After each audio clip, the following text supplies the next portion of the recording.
अस्सलाम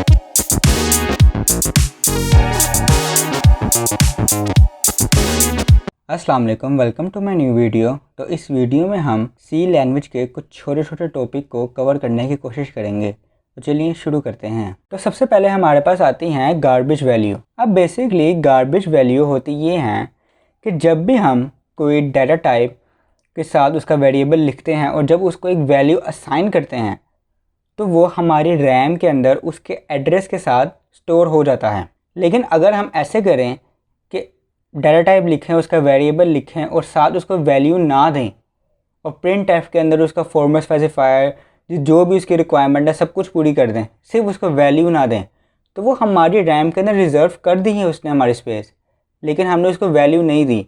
तो जब हम वो कोड रन करेंगे तो वो हमें एक गार्बेज वैल्यू रिटर्न करेगा। तो अगर हम इसके एग्जांपल देखें तो हम अपने VS कोड में जाते हैं, वहाँ पे एक नई फ़ाइल बनाते हैं। अपनी फ़ाइल का नाम रखूँगा tutorial3.c। अब मैं यहाँ पे अगर गार्बेज वैल्यू की कोई एग्जांपल देखूँ तो सबसे पहले मैं यहाँ पे डाटा टाइप लूँगा, उसका वेरिएबल लूँगा और फिर नीचे प्रिंट एफ के अंदर लिखूँगा the value of a is %d और एंड पे कॉमा लगा के उसका जो वेरिएबल नेम हमने लिया है वो लिख देंगे।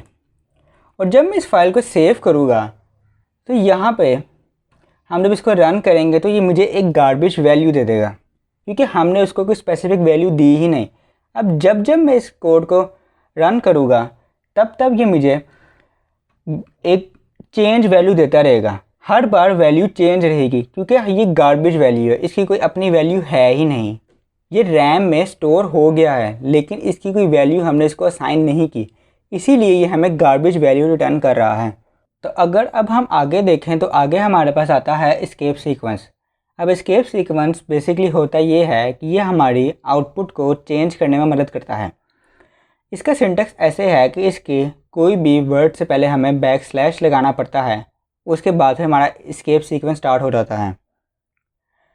अगर हम इसकी कुछ एग्जांपल्स देखें तो अपने VS कोड में जाते हैं और वहाँ पे इसको इरेज करके सिंपली एक printf स्टेटमेंट लिखते हैं।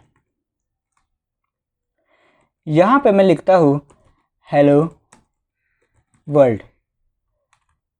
तो अब इसके नीचे अगर मैं एक और printf स्टेटमेंट लिखूँ और इधर लिखूँ हेलो वेलकम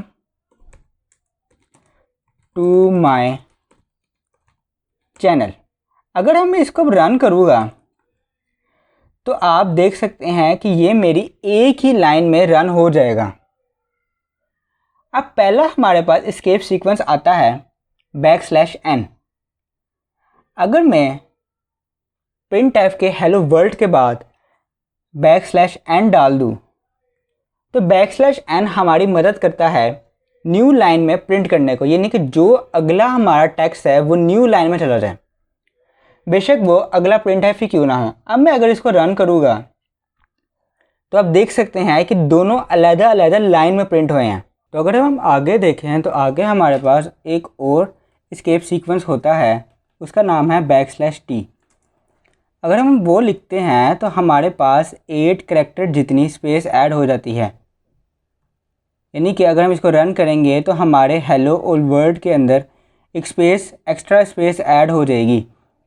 इसी को हम \t कहते हैं। तो हम इसके अलावा भी एस्केप सीक्वेंस से मदद ले सकते हैं कि हम जैसे अपने printf के अंदर ऐसे ही डबल कोट अगर ऐड करें तो हमारा कंपाइलर हमें एरर दे देगा, क्योंकि हम ऐसे ऐड नहीं कर सकते। तो अगर हम चाहते हैं कि किसी वर्ड की साइड्स पे डबल कोट्स ऐड हों तो हम वो एस्केप सीक्वेंस की मदद से कर सकते हैं।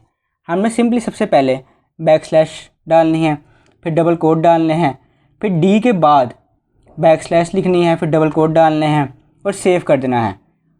तो हमारा कोड सही तरीके से रन होगा और हमें एंड पे वर्ल्ड के ऊपर 2 डबल कोट्स देखने को मिल सकते हैं, जैसा कि हम मेरी स्क्रीन पे देख सकते हैं। तो अगर हम आगे देखें तो आगे हमारे पास आते हैं कमेंट्स। अब बेसिकली कमेंट्स एक ऐसी स्टेटमेंट होती है जो कंपाइलर इग्नोर कर देता है। हम कमेंट्स के अंदर जो मर्ज़ी लिखें वो कंपाइलर को नज़र ही नहीं आता। अब इसको इस्तेमाल करने का मकसद ये होता है कि अगर हम कोई प्रोग्राम लिखें और उसको कुछ महीने के लिए छोड़ दें या अपना प्रोग्राम किसी और प्रोग्रामर को दिखाएं, तो उस कमेंट्स को पढ़ के पता लगा सकता है कि हमारे प्रोग्राम में क्या हुआ था और हमने आगे इसको कैसे लेके चलना है। उसे पूरा प्रोग्राम पढ़ने की ज़रूरत नहीं है।